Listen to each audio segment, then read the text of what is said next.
Universo Épico no ar com os melhores momentos de 2017. Que tal a gente ver os quadrinistas que passaram por aqui?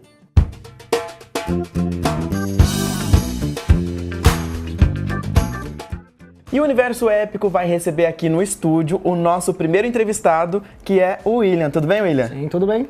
E o William vai contar pra gente um pouquinho sobre o livro que ele escreveu.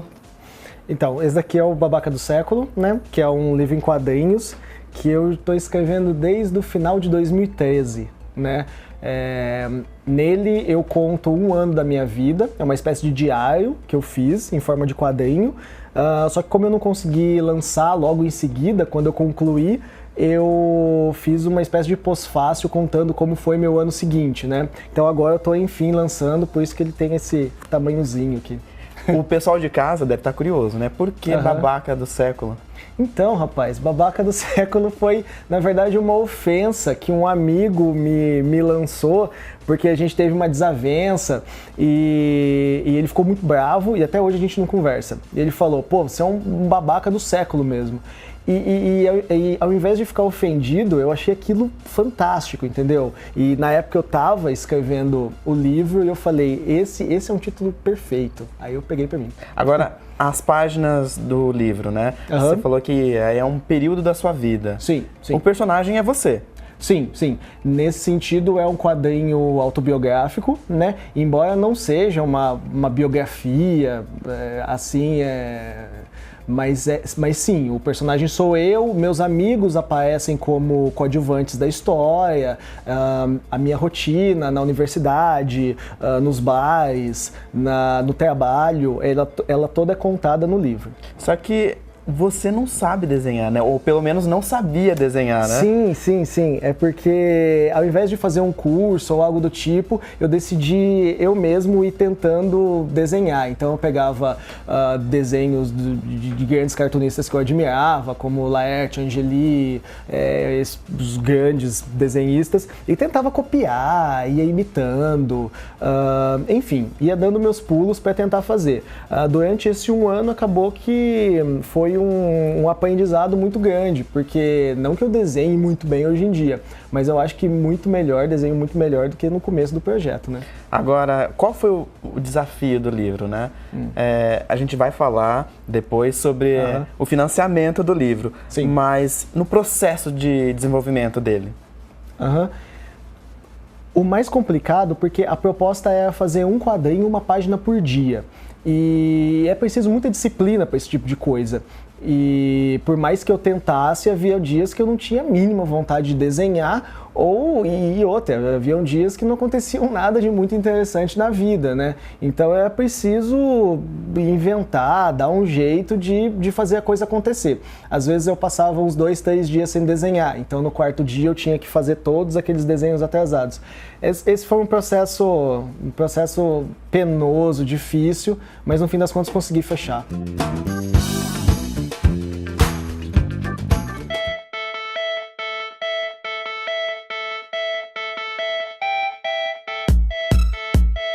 Vamos falar agora sobre a Rainha Pirata e quem tá aqui do meu lado é a Gisela, tudo bem? Tudo bom. E desse lado aqui é o Bruno. Bruno, tudo jóia? Tudo jóia. Gisela, conta pra gente quem é a Rainha Pirata.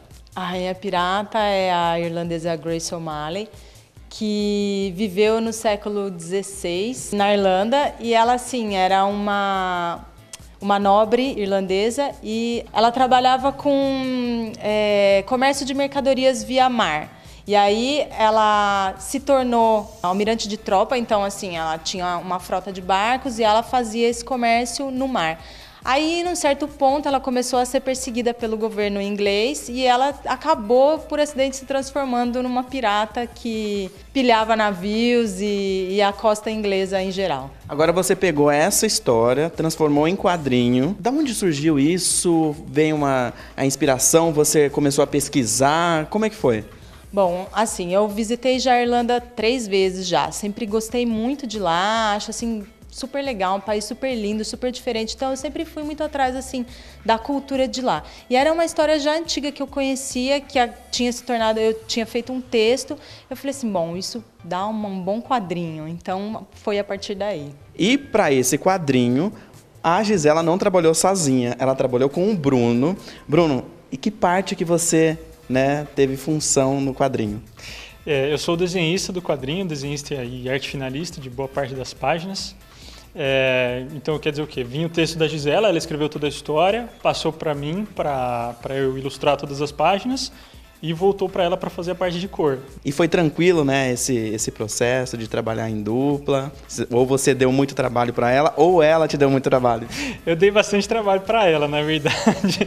Foi o meu primeiro trabalho grande de quadrinhos, assim. Então foi um negócio que demorou para pegar ritmo, né? Precisa ser muito disciplinado, então assim, muito erro e acerto no começo, até começar a engrenar e sempre assim mostrando para ela, trazendo, né, as coisas, pô, tá legal, não tá legal, o que muda? E então assim, a parte de trabalhar em dupla foi bem tranquilo, né? A gente se dá bem e tal, trabalhou super bem assim. Tem as dificuldades de fazer o trabalho mesmo, que sempre vem junto e que na verdade são uma das coisas legais de fazer quadrinho, né? Vencer os desafios na hora de desenhar. E quais são esses desafios? Nesse projeto, o que foi mais difícil? O que deu trabalho ali? Especialmente nesse projeto, teve uma coisa que foi bastante trabalhosa, que foi o quê? A pesquisa histórica, né?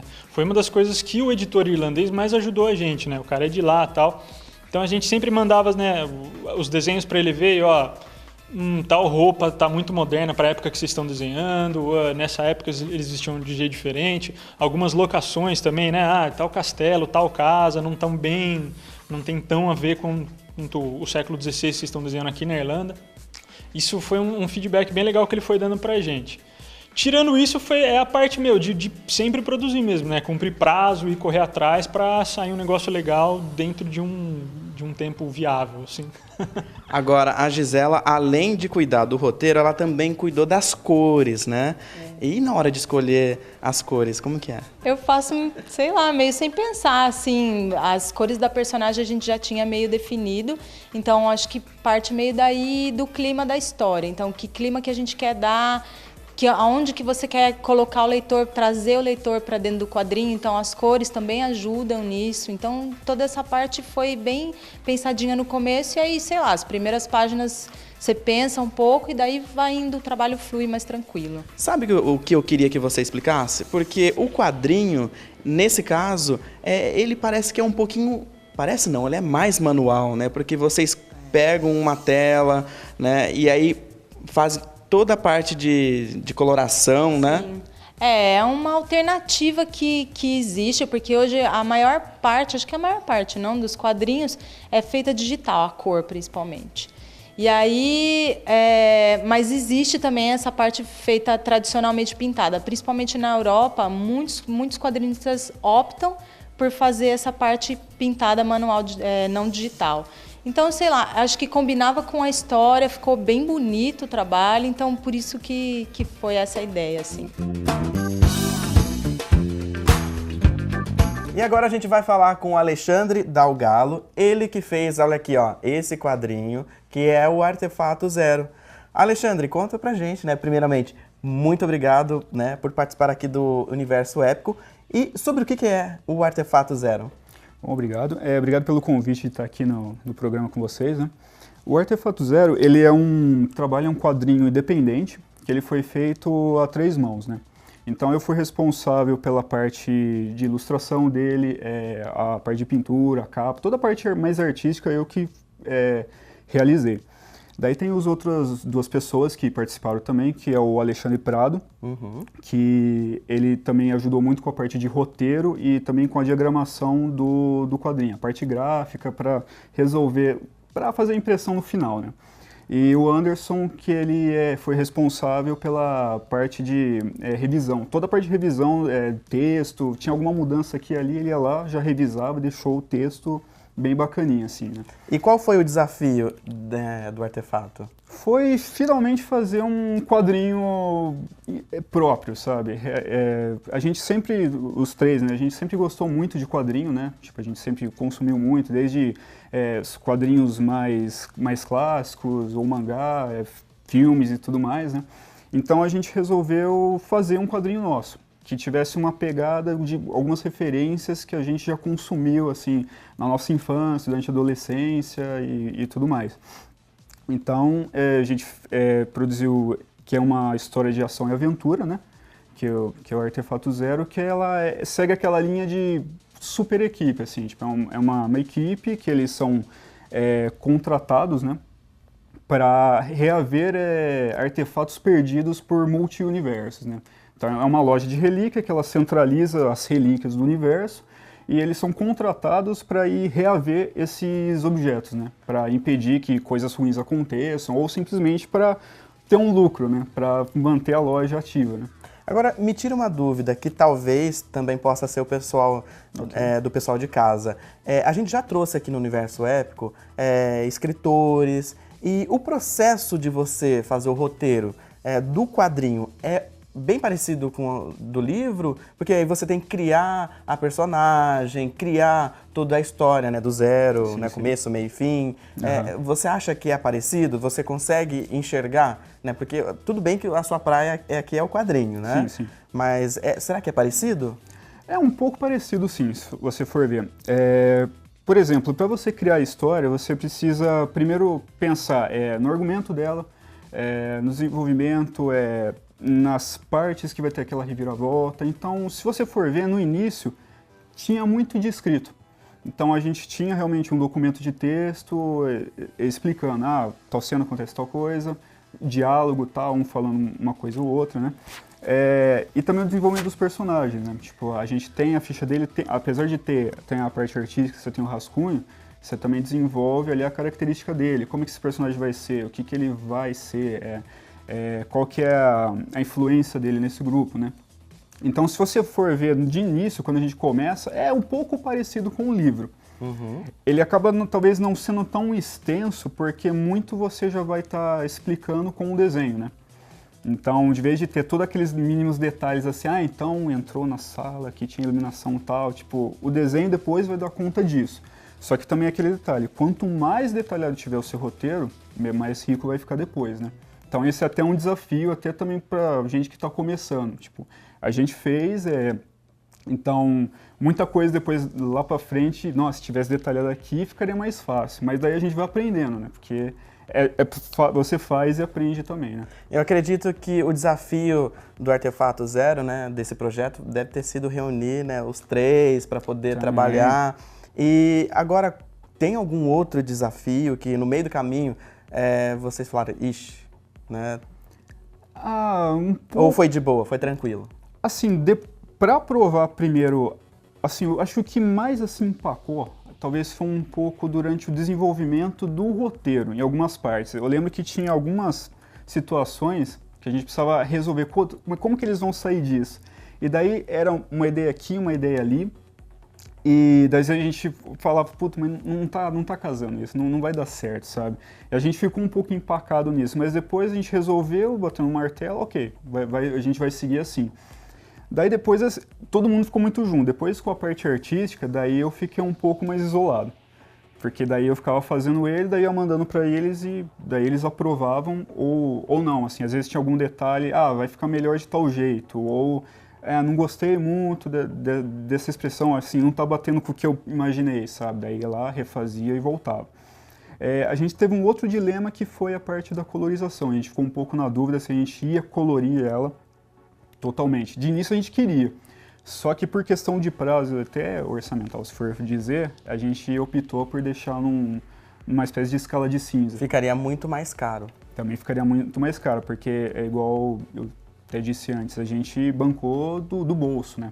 A gente achou que ainda não era o momento de tentar algum crowdfunding, algum financiamento coletivo, né? A gente pensou, vamos fazer esse do nosso bolso, também para sentir, é o primeiro trabalho que a gente está fazendo, que a gente fez, né, de quadrinho, né? Então vamos fazer, sentir e começar a colocar o pezinho assim no mercado, vamos ver como que o povo recebe esse trabalho, se o povo gosta, se dá um feedback legal e ir aprendendo e melhorando, né?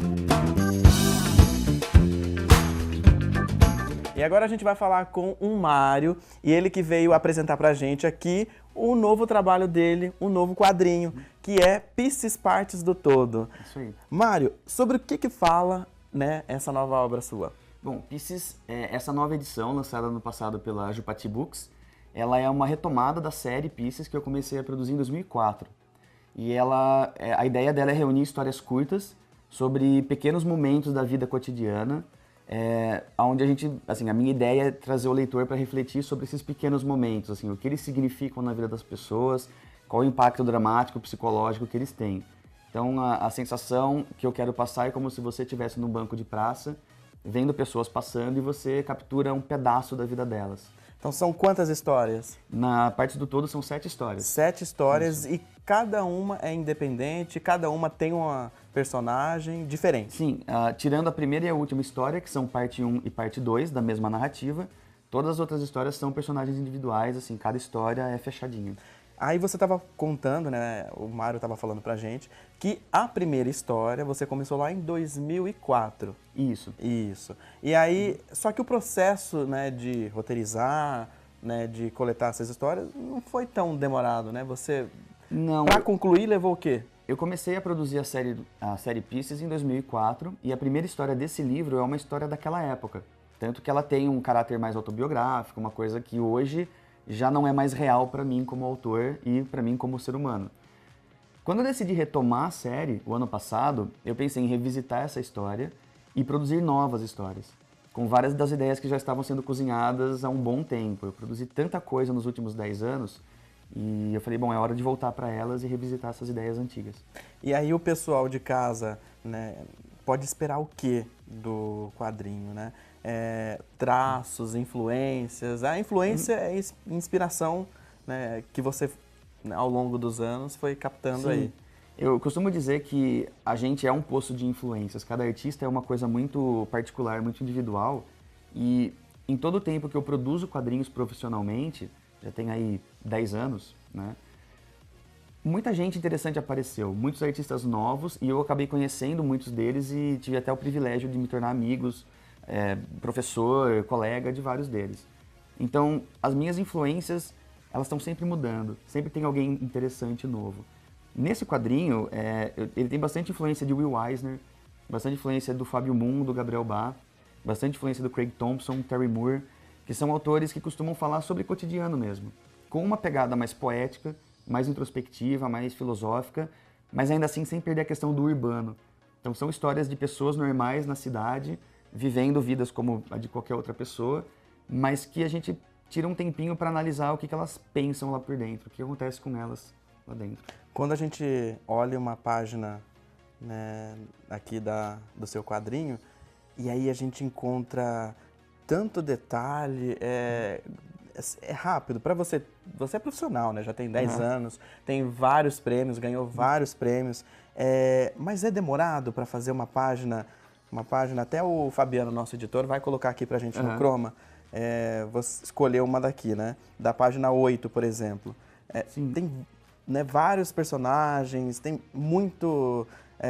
uma câmera, né, alta no fundo, com várias pessoinhas. Então, e é complicado? É difícil? Então, por incrível que pareça, hoje eu acho mais difícil escrever do que desenhar. Até eu conseguir chegar num diálogo interessante, numa trama legal, uma história que eu ache assim, digna de ser publicada, eu levo mais tempo do que sentando para desenhar de fato a página. Então essa questão de ter muito mais prática como desenhista do que como escritor me faz ser um desenhista mais rápido. E aí são anos de prática, todas as técnicas, todo o software dominado, todo o material dominado, vira uma questão de qual é a melhor forma de você narrar aquela história.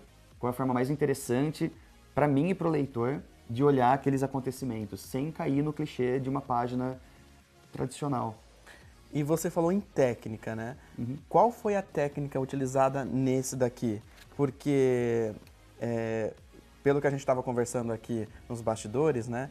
Ele utiliza de várias técnicas, aquarela para colorir, aí utiliza um material e aí faz um insert. Isso. Né? E esse daqui, especificamente? Bom, o Pieces ele é todo preto e branco, então parte dele foi feito no papel mesmo, lápis, nanquim, pincel, ou seja, tinta de verdade no papel, e a outra metade dele foi feita digital. Então eu fiz o rascunho a lápis no papel e finalizei usando o software. E aí com a mesa digitalizadora, tablet e tudo mais, que eu considerei que foi um dos motivos pelo qual esse livro foi feito tão rápido. Né? Desenhar à mão envolve um processo um pouco mais longo do que desenhar digital. Então por isso nesse livro eu optei por digital.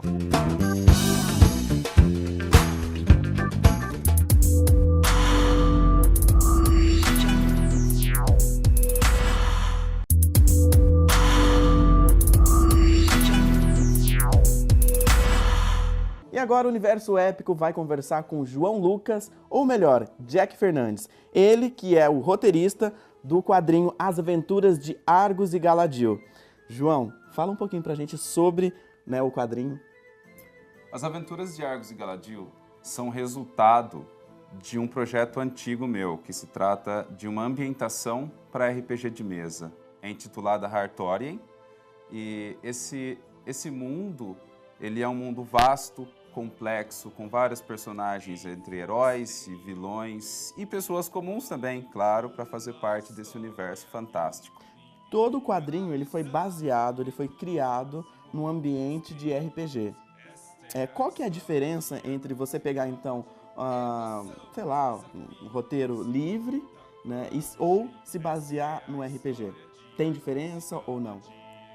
Tem uma diferença, sim, porque, de certo modo, quando você já pega uma ambientação própria, você tem certo limite. Como, por exemplo, o Galadil, ele é um meio-elfo. Então, o meio-elfo ele já tem um padrão de personalidade pré-criado por mim. Portanto, eu não posso fazer com que o Galadil se distancie muito desse padrão. Bem como as outras personagens, como o Argus, que é um humano.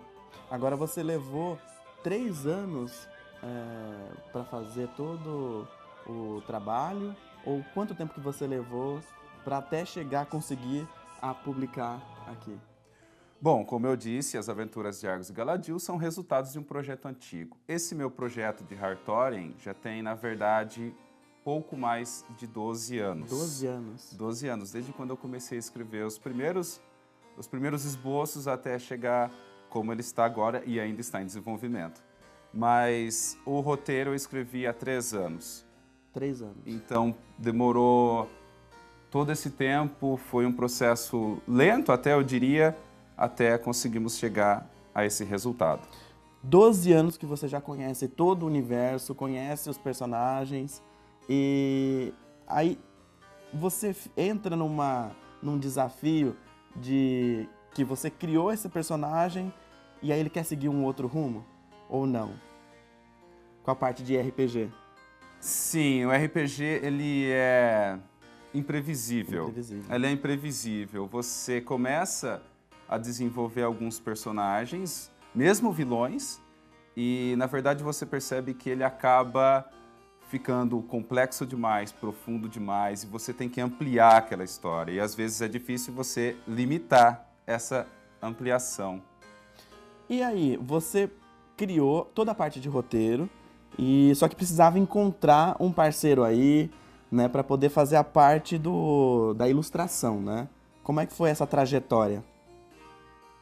O roteiro ele foi uma ideia minha e de um amigo meu que acabou abandonando o projeto. Então eu segui com o projeto e depois consegui encontrar um parceiro conterrâneo, o que facilitou bastante a produção até chegar a esse nosso primeiro resultado, que eu gostei muito.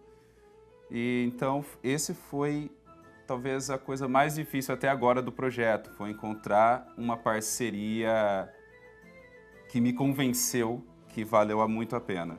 Antes de a gente falar sobre o Rafael, né, que é quem fez a ilustração do quadrinho, esse outro seu parceiro antigo, né, ele não teve, na hora que ele viu o quadrinho pronto, não ficou meio assim com você, não? Então, na verdade, eu ainda não vi a reação dele pessoalmente. Ele apenas sabe que nós chegamos a esse resultado e depois disso a gente não se encontrou mais. Só que eu acredito que, pelo menos o apoio ele tem que me dar, né? De seguir em frente. E essa parceria, ela é fundamental, né? Ela é imprescindível para você conseguir chegar num resultado bom, né? Da obra final, né? E foi difícil ou não? Foi tranquilo? Você trabalhar, porque você fez o roteiro. Aí veio o Rafael para fazer a ilustração. Como que foi casar a ideia, né? Para chegar num consenso? Na verdade, eu acho que eu tive muita sorte pelo fato de ele gostar das mesmas coisas que eu gosto. Então, assim que ele pegou o roteiro e que ele leu, ele não teve muito o que falar sobre alterações. Ele não teve muito nós discutimos muito pouco sobre isso.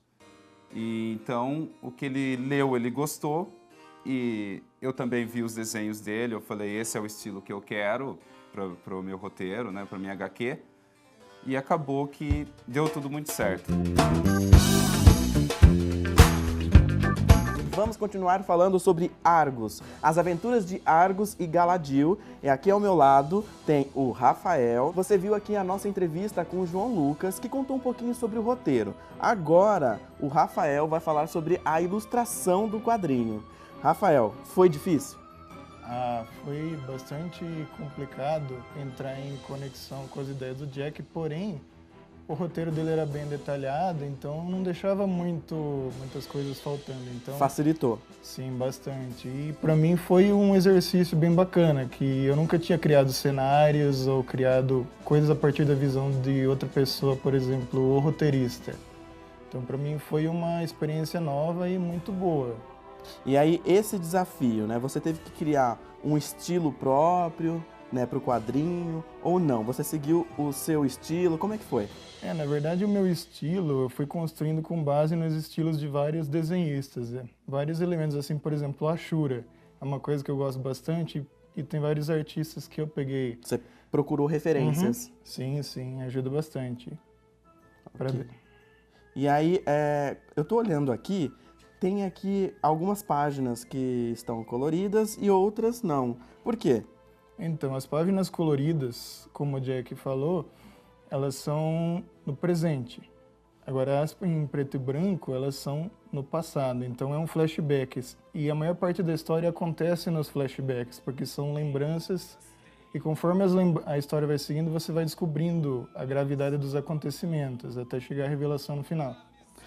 Você estava falando sobre que você procurou algumas referências, né? E na hora de criar, de fazer, né, os monstros, né, as criaturas? Então, daí não teve jeito. Algumas partes eu acabei pegando do que eu já sabia, entendeu? Por mais que a gente não queira, a gente que é desenhista acaba ficando uma boa parte na memória genética da nossa cabeça mesmo. Então a gente vai pegando, mas algumas eu tive que procurar. Não assim copiar igualzinho, mas a gente pega referência para ajudar, para construir às vezes o personagem. Às vezes... E agora um monstro, me dá um exemplo aqui que você teve que procurar e aí acabou ficando do seu jeito, né, na sua visão e na visão do João. Então, teve a parte na masmorra em que os personagens eles enfrentam um observador, que é um personagem típico de RPG. E eu nunca joguei RPG, eu tive que procurar para ver como que era o observador. E tem várias versões. E daí eu acabei pegando o conceito básico dele, do RPG clássico mesmo, e acabei pegando algumas coisas minhas e coloquei lá.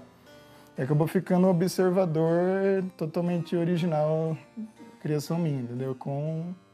Eu gostei de fazer bem classicão mesmo para ser um fanservice também, né? Eu acredito que quem é muito fã de RPG vai olhar, vai reconhecer na hora, então vai ser uma coisa muito bacana.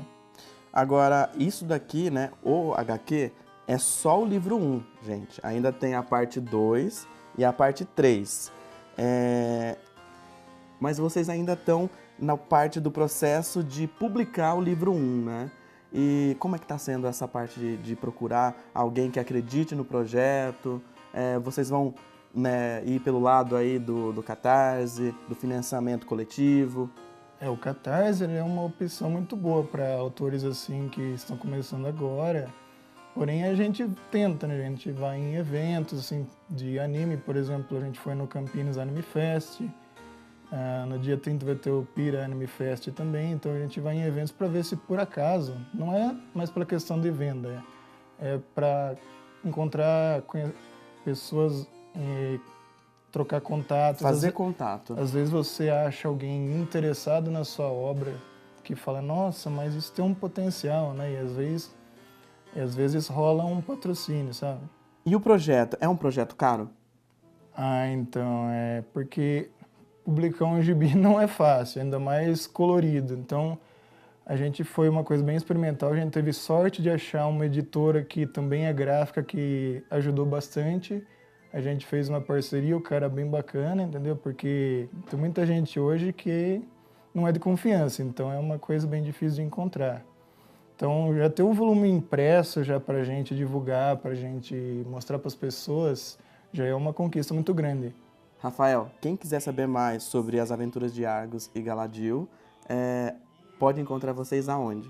Então, a gente tem um blog com esse nome, né, no Facebook, e lá você vai encontrar o blog, você pode conhecer também a minha página com os meus desenhos, que chama Arte de Rafael Danezin, e tem um canal com o mesmo nome no YouTube também, que daí você vai encontrar speed arts diversas, inclusive tem um vídeo lá em que eu anuncio, eu explico o que é as aventuras de Argos e Galadriel. Infelizmente é um tempo meio corrido, só consegui fazer uma sinopse básica, mas já dá para você ter uma ideia. Olha só, eu já vou combinar aqui com o Rafael, e assim que vocês lançarem então o Catarse, né, o financiamento coletivo do projeto de vocês me avisam que eu aviso o pessoal do Universo Épico aqui, né, o pessoal que acompanha o Universo Épico. Combinado? Com certeza.